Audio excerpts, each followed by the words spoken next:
generations. And now, the power of two restores the one. We got a bidet!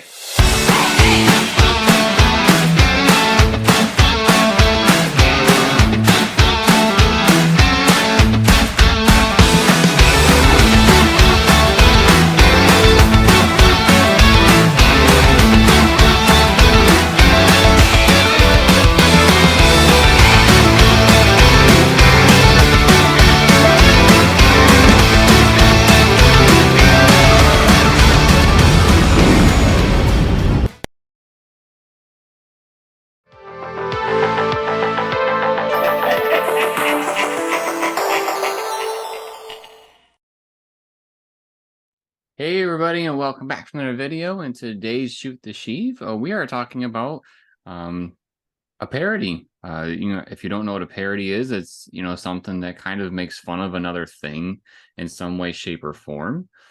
There's been lots of good ones throughout the years in cinema, but today we're talking about the Family Guy trilogy that is a spoof of the original Star Wars trilogy.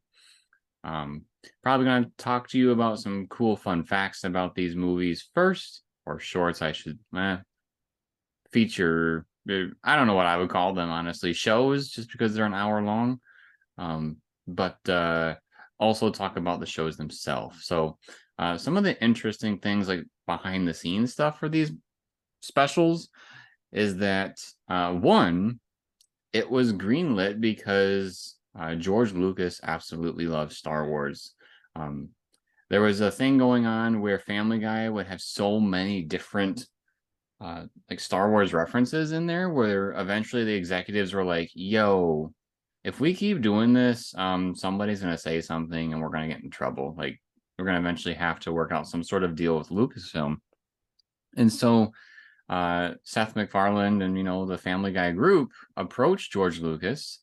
And supposedly at the time when they asked him if they could do it, he had said, there's only two shows that I actually watch and record, and Family Guy is one of them. So absolutely.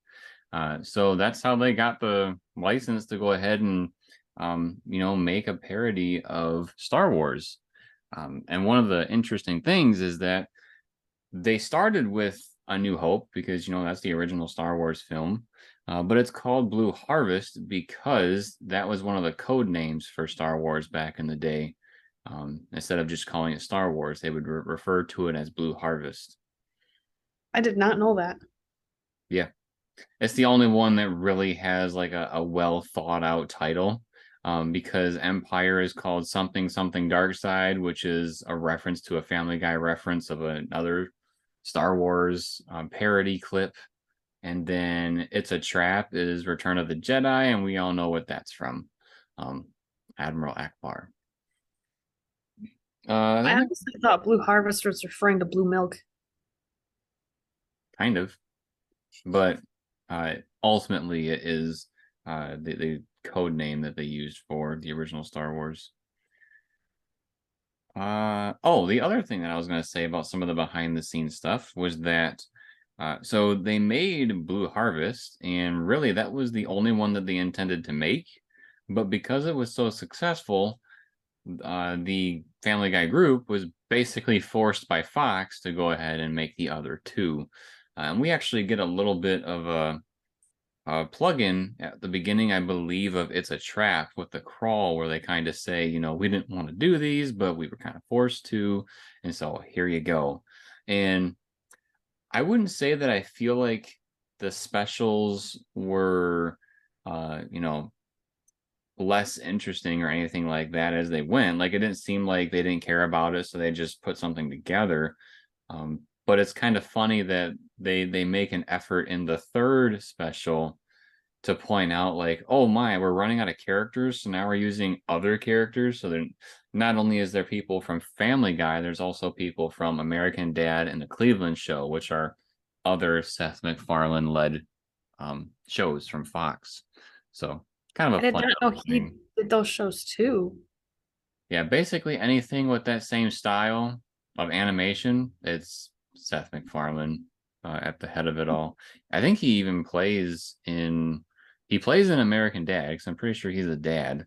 But obviously the Cleveland show is all about Cleveland and his family. It's actually where Right. the bears come from too, for the Ewoks.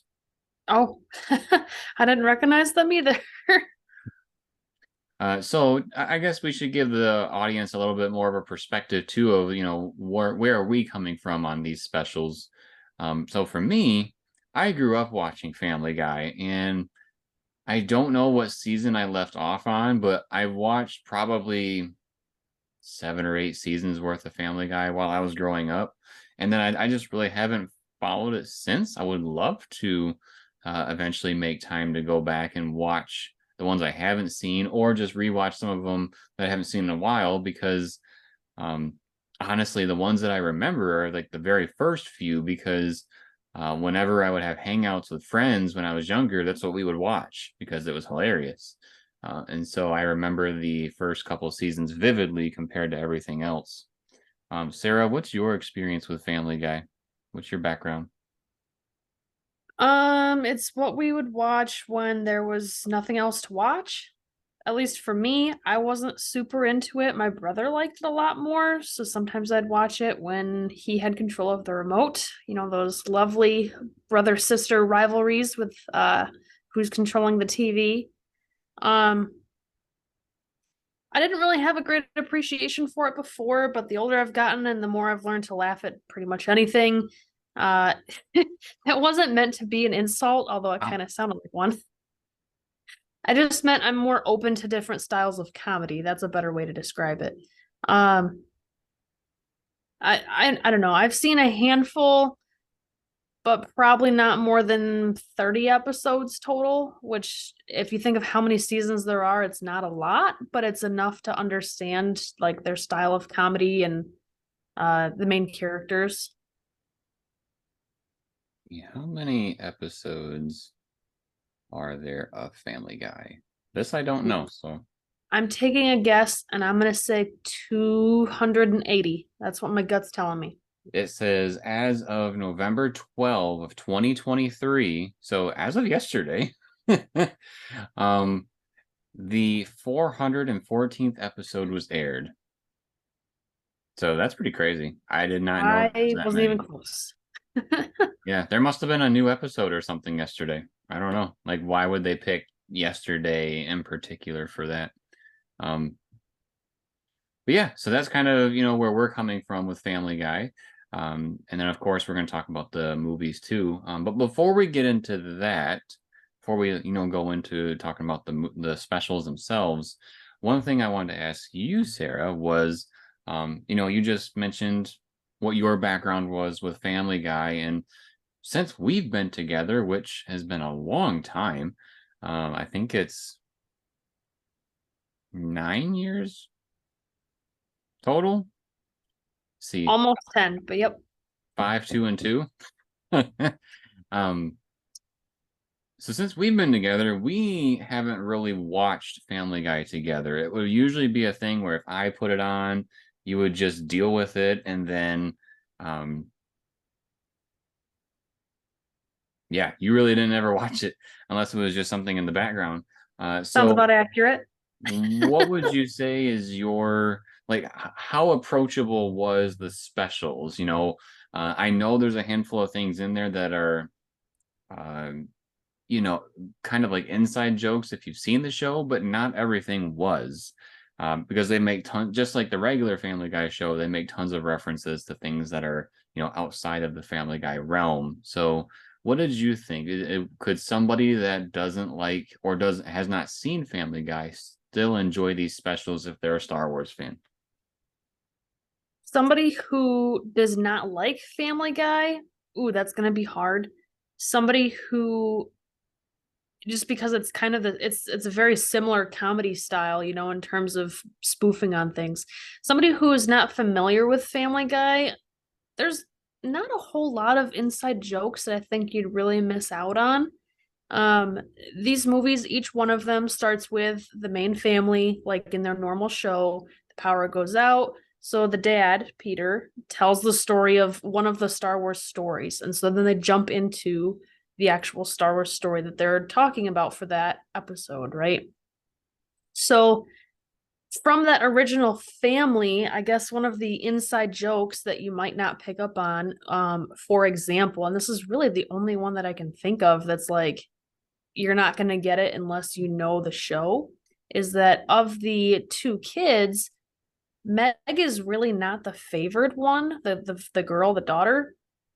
So she has very little characters that she plays in these episodes and very, very little lines. And they always make her be like the ugly monsters because in the original show, they really don't like her.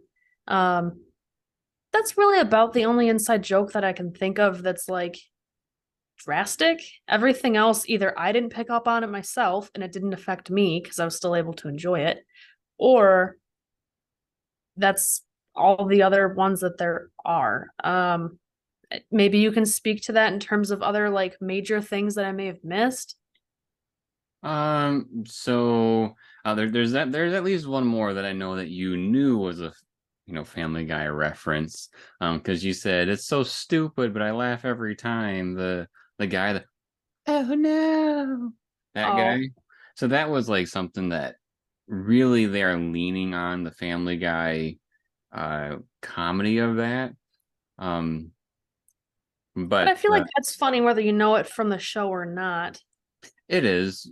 Another one that is definitely from Family Guy was in Empire or something Dark Side. When they tripped over the walker, and it fell over and then it got back up and it was doing the thing where it kept doing it over and over. That is a callback to Family Guy comedy and stuff. I thought of one more. The old guy and Chris. Yeah, how he kind of has like a crush on him. Mm-hmm. Have you ever wondered what it's like to grow up during the prequel era? Do you wonder what type of merchandise was around then? How different was it than it is now? Check out our videos on this channel where we talk about the merchandise of The Phantom Menace and the merchandise of Attack of the Clones. They are here on this channel. The Phantom Menace is my first video ever on YouTube, so there's a special place in my heart for that one, so please, if any, check that out. Now back to our show. Well, that's probably a good, way to roll into the first special that we saw, Blue Harvest being the first one. So like Sarah said, these specials, they start out with the power going out and they're trying to figure out what type of story to tell. And Peter decides to tell the story of Star Wars. And so, what's very impressive about these films, here's kind of a way to think about it. If you were to put all three of these back to back, it's a little bit over the runtime of one of the Star Wars films. So what's impressive about that is they take, a 2-hour plus movie and shrink it down to 45 minutes for Blue Harvest. The other two are a little bit longer at like 55 minutes a piece. But if you think about all the different Family Guy antics that they do and how they, go off on a tangent for a handful of minutes or a set amount of time, it seems like, how could they ever do that? Like, how is that accomplishable to add fluff but also accomplish that story in 2.5 hour or in 2.5 hour movie in 45 minutes? So that's really cool about it. But what's really nice about these specials is that they're always moving. Like, they are moving fast. 2.5 hours and 45 minutes. They have to be. So I feel There's like a lot of times where there's several scene changes in a row, like cut scene to somebody flying, cut scene to them landing, cut scene to them going to talk to somebody. All right, now cut scene to another one, and it's just like bam, bam, bam. right, but it doesn't ever really feel out of place, which is kind of the nice thing about it. I would also say what's really cool about this is that there's a lot of shots from the original films that they like the spaceships and stuff that they do make sure are in these, so it feels more like those Star Wars shows. I mean, I picked apart those shots probably more than you did. If I don't know if you picked up on any of them, you can speak to that. But back to Blue No- Harvest, so to Nothing speak. in particular, but yeah. Gotcha. So let's see. What are some of the funniest moments you think from Blue Harvest? Oh, I'm gonna start with the very opening line before they even get into the story, which was, "Let's tell the story of Star Wars. Let's begin with part number 4." Yep. So they throw that first jab right before the show even starts, because that's how George did it. He started with part 4, and the reason why that happened for Star Wars' sake is because George didn't have the technology to do with what he wanted to for 1 through 3. So we started with number 4. You know, it sounds weird to say start with number 4, but if you think of how many different movies there are out today where there's like a whole franchise and they go back and forth between sequels and prequels and remakes and how messy they are, this is still a pretty fluid story despite starting with number 4. So I got to give props to him. Yeah, I would agree. Let's see. So you said one of your favorite parts was the opening line. The one part that I always remember from this show is when they're going to escape the Death Star and the TIE fighters are chasing them. R2, or Cleveland in the show, rolls down a window and then pulls out a handgun and starts shooting TIE fighters. That's hands down one of my favorite moments of this show. That's how we do it in my neighborhood. Yeah, basically a turf war kind of a thing. So yeah, I really like that part. We can just kind of go back and forth on different things that we liked. I'm gonna go a little bit before that in the, well, yeah, it's definitely before that in the movie. Luke saying to Aunt Beru, "One of these days I'm just gonna leave and join the rebellion." She goes, "Over my burnt dead body." And then what do we see later? Is that she's burnt to a crisp. Like, ooh, you're regretting those words right about now. Which that kind of follows suit with one of the other things that I really like is when they go down to the trash compactor and Han and Leia are having their back and forth. Han says something about Alderaan. He's like, "Oh, too soon." Like just really trying to jab into Leia about her home planet being destroyed. Just a very Family Guy thing to do. Nothing's ever too soon in Family Guy. No, apparently not. Let's see.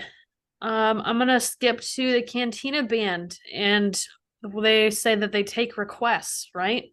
And so one of the Cantina Band members themselves, the one who says we take requests, he's like pretending to throw his voice, right? Like, let's play that song over again. Okay. And so then they just play the same song over again. Like, it's a thing in Star Wars, the Cantina Band only plays one song. I guess it's the only one that they know, so they just play it very well.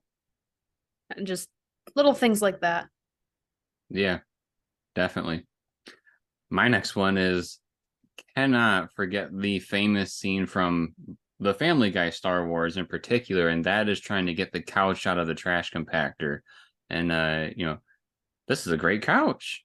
I'm taking this couch. And then, Han takes the couch, and then we just see them running with the couch in the background as they're trying to escape the Death Star. Go, go, go, go, go. And then he just holds it with the bay door open as the Falcon is flying away. Just one of those classic moments from Blue Harvest. I think they make fun of it, not make fun of it, but they bring it up again later from like the Death Star's point of view of like, didn't you throw out a couch? You weren't supposed to throw out that couch or something like that. Yeah, that was somebody's couch that they weren't supposed to get rid of. I thought you were talking about when Han was like, "It feels much better out here with this couch and shooting from it." Let's see. Obi-Wan's lightsaber. Okay, now this is one where if you don't know the show, it might not make a whole lot of sense, but this joke had to happen for the first time at some point in that show too. So, it's not like it's not funny without the background. But Obi-Wan is played by, do you know the character's name, or is he just the old man? I want to say his name is Herbert, honestly, but Oh, it um, might be. I think you're right. Family Guy, old neighbor name. It's Herbert. It is Herbert. All right, so Obi-Wan is played by Herbert. And Luke, who is played by Chris. So in Family Guy, as I was saying earlier, Herbert has this like weird crush on Chris, even though he's like 3 times his age. And I'm not sure how much Chris really understands all the innuendos from Herbert because he's still kind of innocent and a little dumb and doesn't really understand a whole lot of things. But anyway, Obi-Wan's fighting Darth Vader and his lightsaber is super limp. Like it just looks like he's holding a rope. And then he sees Luke and all of a sudden it's straight as an arrow. And use your imagination for what those innuendos are for because he's sure happy to see Luke. Yeah, and not only that, there's another pretty good scene with Herbert and Chris, the callback to Dirty Dancing, where they do the time of my life dance. And now that I've seen that movie fairly recently, I made a lot of connections to that, because when I first saw this way back when, I did not know that reference. I knew the song, I had heard of it, but I did not know the dance in particular. And it's kind of cool to see that the dance is actually what Herbert is doing. Yeah, he copied all those moves and he nailed it. And that was Yeah. actually my last thing that I was going to say in terms of things that I really enjoyed for this film or that were kind of cool to pick up on was I feel like they had a lot of care with the parodies. Like they didn't just have the song from Dirty Dancing. They nailed the dance, you know, like they must have studied and copied that dance exact. So I thought that was pretty cool. Yeah. It's good stuff. Um let's see. I think there. So before we move on to the next one, I also want to say, Family Guy's comedy doesn't always hit, and like even me as a fan can understand there's certain things that I'm just like, oh my god, let's go. Um, Definitely some examples here is like when they went to see how to destroy the Death Star, and they pulled up a Magic Johnson VHS of how to destroy the Death Star, and he must have made videos or like inspirational things back in the day where he talked the way he did in this video. Like that would be the reason why they did it. But for me, not really knowing the exact reference, something like that was actually like really annoying. I was like, oh, okay, let's move on from this.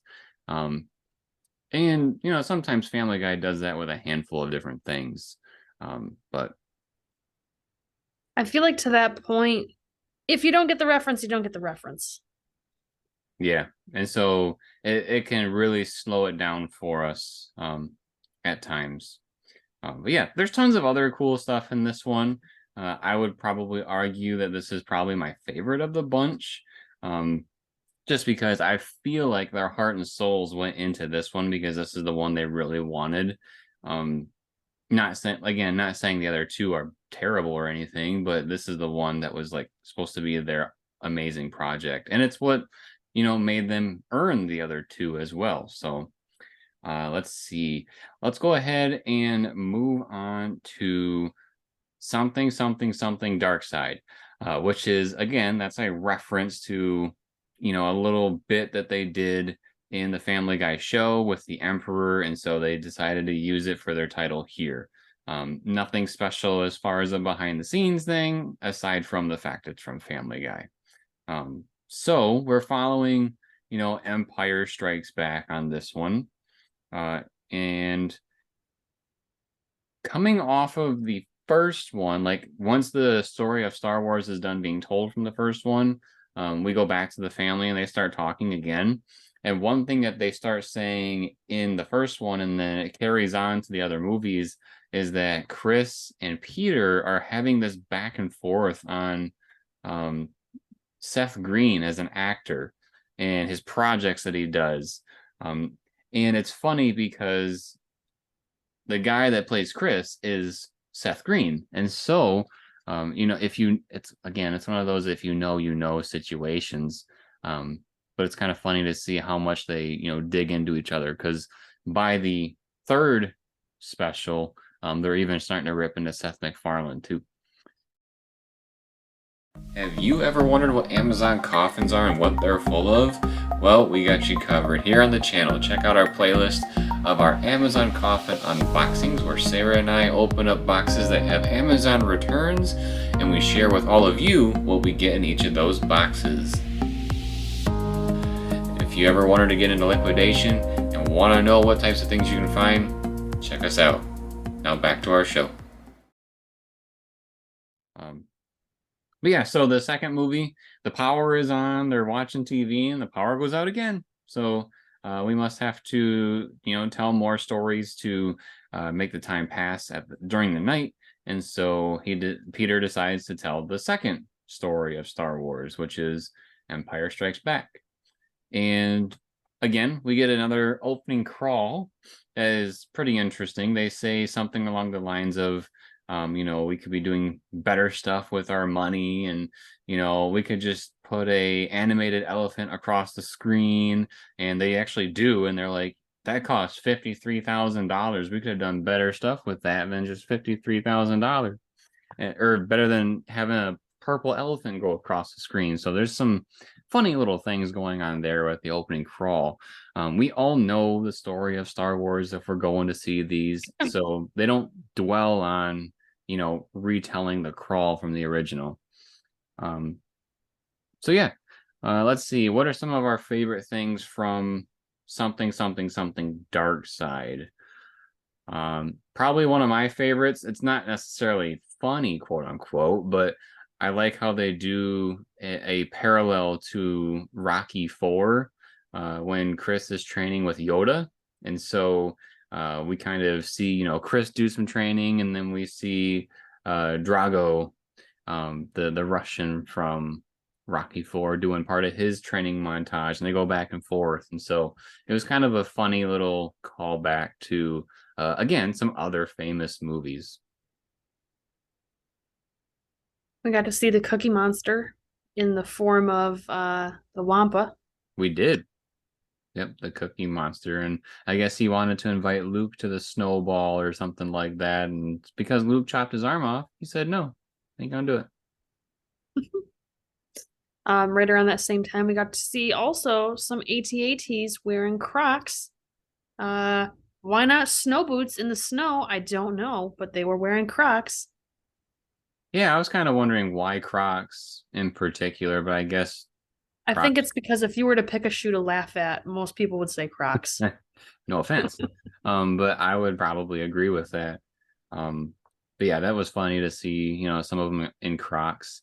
I also kind of like it. It's so subtle. It's really not that funny, but it's funny to me. It's when the guy is like, we're gonna be in trouble if they have mechanical camels or something like that. And the guy goes, Jim, mechanical camels. It's just so dumb, but it makes me chuckle every time.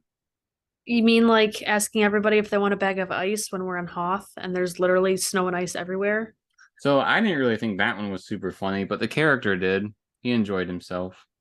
They really beat that one a lot. Like, they beat that into the ground. I think they've said it at least 3 to 4 times. Yeah. Because I can count 3 off the top of my head, and I'm sure I'm missing one. The cleaning lady. So I don't really know her from the show. I mean, she looked familiar, but like, I don't know how relevant she is in the show or how much she shows up in the show. But for me, I thought she was pretty funny in here. Just the utter lack of energy is a whole vibe, right? Like I'm not doing anything extra than what I have to. I don't have any Windex. I'm not cleaning the windows. You want to give me money to go buy Windex? No, you go buy the Windex. Oh, you bought something other than the Windex? You bought store brand? No, I'm not going to do it because that's just going to leave a film. Like, it's so difficult. I was waiting for him to choke her out.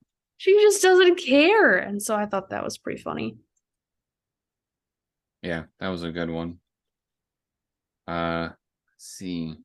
Oh, one where they kind of make fun of Star Wars a little bit is when Luke first meets Yoda, and he's like, "Will you train me?" He's like, "No, I won't train you." "Sure, I'll train you." And he just, it does what they do in the film where Yoda's kind of like, "No, I'm not going to do it." And then after some discussion, he's like, "Okay, I'll do it." So Are they, you Yoda? no, I'm not Yoda. Yes, I'm Yoda. So it's kind of, it's making fun of Star Wars, but it's also a way to save time too. I mean, think about all the minutes they cut out from being able to do that. Yeah. I also really like on Dagobah. Um, you wouldn't hear it if you watched it on television, but if you watch the films, they don't, beep out all the cuss words. And like when R2 was flying through the air because he got spit out by the monster, he's just, cussing his head off, and it's pretty funny. Kind of like when Han Solo was about to get frozen in carbonite, and the famous line is, "I love you, I know." And instead they say, "I love you, F off." It really caught me off guard. I've seen these specials before, but it's been a handful of years, and I did not remember that one. So that was a good one. I didn't remember it either, quite honestly. So yeah, it snuck up on me too. Yeah, that was a good one. I feel like there was another good one right around there, but I don't remember it. I'm sure you enjoyed his positioning being frozen in carbonite and Oh when yeah. he thawed. Yeah, when he pulled his pants down just so everybody could, kiss his butt on the way out, kind of a thing. Well, and then when he thought was his body was thawing, he just wouldn't stop farting. Right, in the next special. Um Oh, another good one was Chris, or Luke, I should say, saying, "Man, I'd give my right hand to leave this place." And then Vader chops off his hand and then he leaves. One thing that's actually, I mean, this isn't a funny thing. This is a behind the scenes thing. So I'm pretty sure Blue Harvest came out on TV and then we were able to buy the movie. I'm pretty sure that was a thing.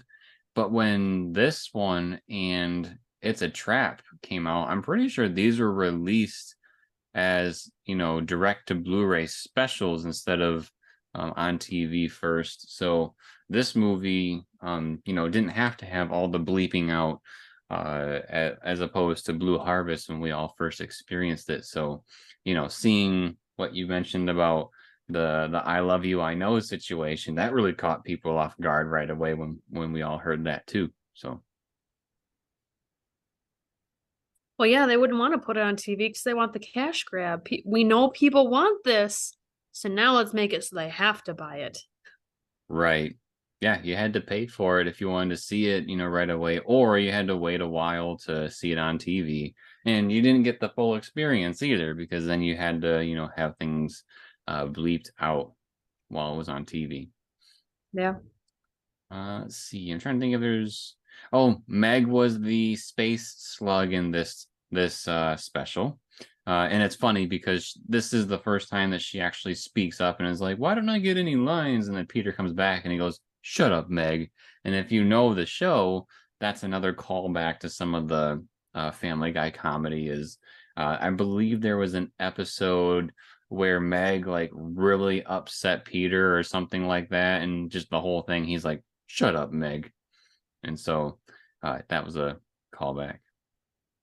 "Oh, you can't park there." And the cave that he goes to is a handicap cave.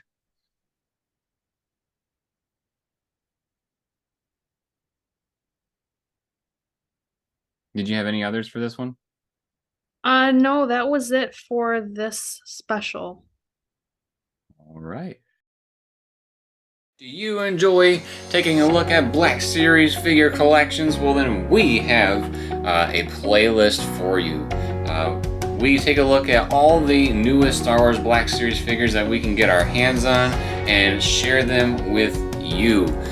So if you enjoy those types of videos, make sure to check out our playlist that goes over the Star Wars Black Series figures in our collection, and you will not be disappointed. So check those out. Now back to our regularly scheduled program.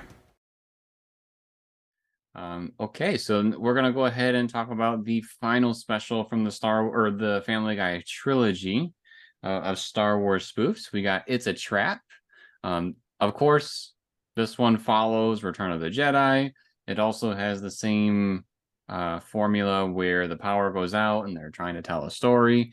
But it's kind of funny for this one, the power goes out, and I think Stewie goes, "Oh, might as well do Return of the Jedi," because they've already done the other two. And so this is when we get from the opening crawl, the whole... Ooh, this opening crawl, before you even get into it, it was so freaking long. It was exhausting. And they had to speed up the crawl. Like, I swear it was faster than the rest of them because I could not keep up with reading it and had to skip sections. And I think that's because they were just so annoyed with having to do a third movie that they transferred their annoyance onto there, and it left me annoyed. It very well could have been. But yeah, so yeah, the whole intro is, talking about that whole spiel of we didn't want to do this, but they made us. I think the exact story they mentioned was that when they were having the meeting with Seth MacFarlane, they said you can't leave this office to go direct your movie unless you agree to it, kind of a thing. Whether that's true or not, I don't know, but maybe it is. And so, yeah, we get that open crawl kind of explaining that, and then we roll into the movie. And again, we get all these, funny Family Guy references. They did put in effort. It was funny to see some of the other franchises appearing more, if you'd call them franchises, like American Dad and the Cleveland Show. Let's see. What was one of my favorite things that was in this one? Well, if you want a moment to think, I got a couple right off the bat. Go for it. So not something added from another franchise, but a point of making fun of actual Star Wars and the special editions. They were talking about throwing in some extra characters because of the special editions from Star Wars. And then and this is all animated, but then all of a sudden we see this sock puppet with googly eyes. And it's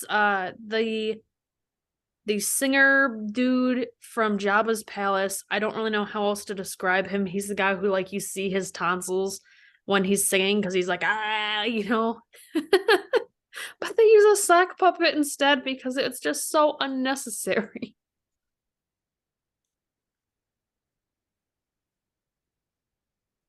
I'm looking up what his name was. I don't think that's... I don't know what his name is. I know it's the Max Rebo band, but Max Rebo is not the lead singer. So, but I know what you're saying. I was focused on what you were saying. I didn't really think too much. I still like... What? I was just gonna go with another one. Go ahead. I was gonna say I like... So when they're on Endor, and I was talking before how there's these, sequences with spaceships and stuff that they, made an effort to replicate in the show. Instead of speeder bikes, it's bicycles. I don't know if maybe the brand was Speeder or something like that. I don't know, if that was their play on it, but basically they are, racing through Endor on bicycles, and they are replicating what happens in Return of the Jedi with the speeder bikes, but they're just using normal bicycles. And so I thought that was kind of funny. Not to mention, they stole Pee Wee Herman's bike. We see him in this show a couple of times, actually.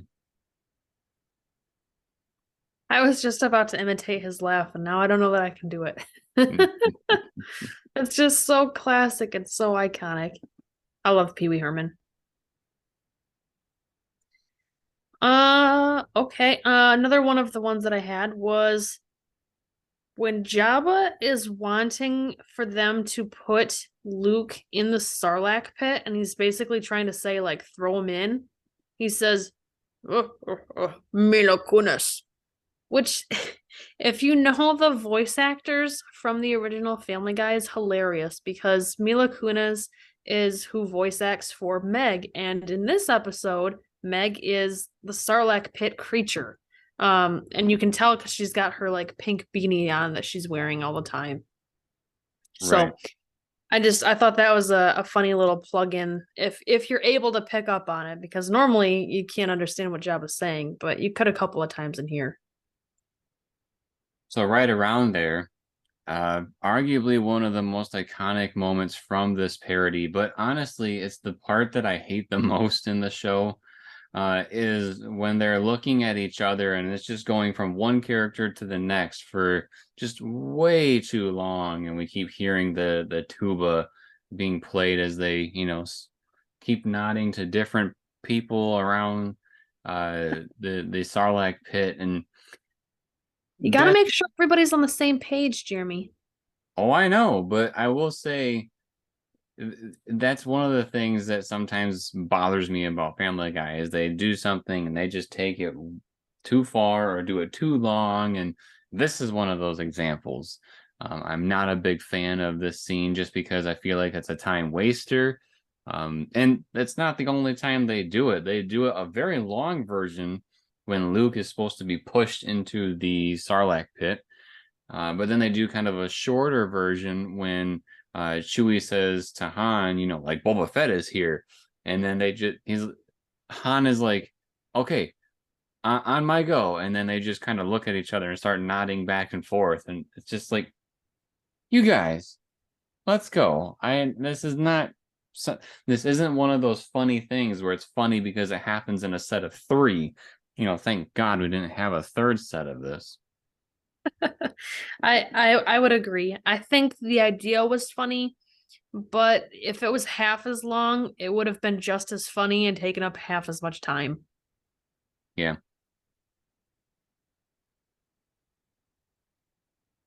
That was all that I had for this one. In terms of the stuff at Endor, even though this is my favorite of the actual Star Wars movies, the Endor stuff I thought was okay. There wasn't anything that like was super funny to me or super memorable.